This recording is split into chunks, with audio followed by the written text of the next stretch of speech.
Merong or nakahanap ng rason etong si Bato de la Rosa para nga hindi umatan dito sa gagawing investigasyon ng Kamara. Tungkol nga or may kaugnayan ito syempre sa extrajudicial killing na iniuugnay sa kanila ni dating Pangulong Digong. Okay, yan po ang napipintong investigasyon sana.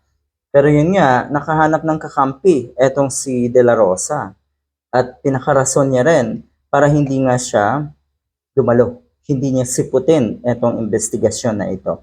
Ganyan po ang sitwasyon ni De La Rosa. Nagmamatsyag na lang yan eh.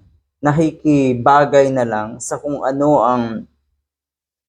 ang mga sabihin na nating opinion, stand ng mga taong nasa paligid sa kanya o nasa paligid niya. Walang sariling disposisyon ang mga ganito. Hindi maka-decide ng sarili niyang desisyon hanggat wala yung mga taong tumutulong, mga taong nasa paligid niya. Inamin niya rin na hindi siya naging Bato de la Rosa kung hindi dahil nga daw sa mga Duterte. So ang ibig sabihin niyan, hindi ang dunong mo, hindi ang kaalaman mo, hindi ang kakayahan mo ang nakita ng taong bayan sa iyo, Mr. De La Rosa, dahil baka nga wala ka niyan.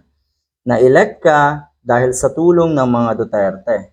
Duterte magic daw yun, o baka may iba pang magic na hindi natin sigurado o hindi natin alam. So utos daw ito ni Cheese Escudero, sabi niya sa akin, wala akong problema, sabi ni De La Rosa. Weh! Inangatog na ang tuhod mo sa mga ganitong klaseng balita eh, yung tipong ipatatawag ka lang eh. Bakit? Bakit nangangatog?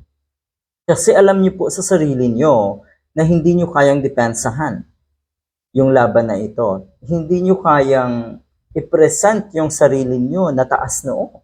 Dahil nga alam niyo sa sarili niyo rin na kayo ay may kasalanan, na kayo ay guilty. I can face them anytime. Tapang-tapangan nito ulit sugas na ito. Ano?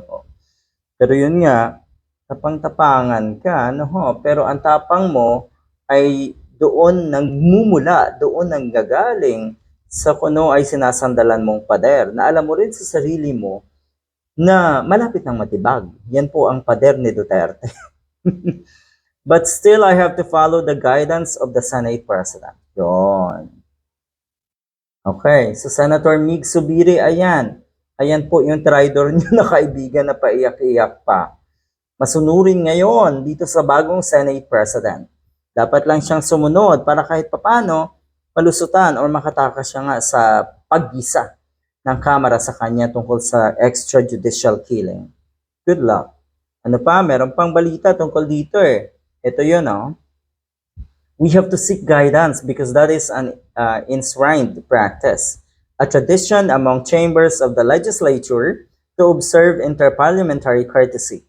Yan daw ang dahilan. Kaya susundin niya daw itong si Senator Cheese Escudero. Pero sagad ang akin, kung talagang wala kang kasalanan at totoong matapang ka, kahit ganyan ang utos ng Senate President, meron ka pa rin sariling decision sana bilang demokrasyang bansa tayo, para nga siputin itong investigasyon na gagawin ng Kamara. Pero sa takot mo lang, sa tingin ko. So yun, si Digong, ano kayang mangyayari? Ito bang si Digong ay haharap dito sa hearing na ito or dito sa investigasyon na ito? Dahil yun nga, na alam na, aware na itong si Digong at naimbitahan na nga po ng Kamara. So titignan natin kung meron talagang mga bayag itong mga ito. Sana nga isyuhan din ng sabina itong mga ganito dahil hindi biro. Hindi biro, napakalinaw na imbitasyon. Kahit papano, naandyan pa rin yung Kamara para i-practice ang fair trial or fair investigation. Fair investigation. Yon. Kailan ba ito mangyayari? Sa Miyerkules dapat or ngayong araw na to sa umano'y extrajudicial killings na iniuugnay sa giyera kontra droga ng nakalipas na administrasyon.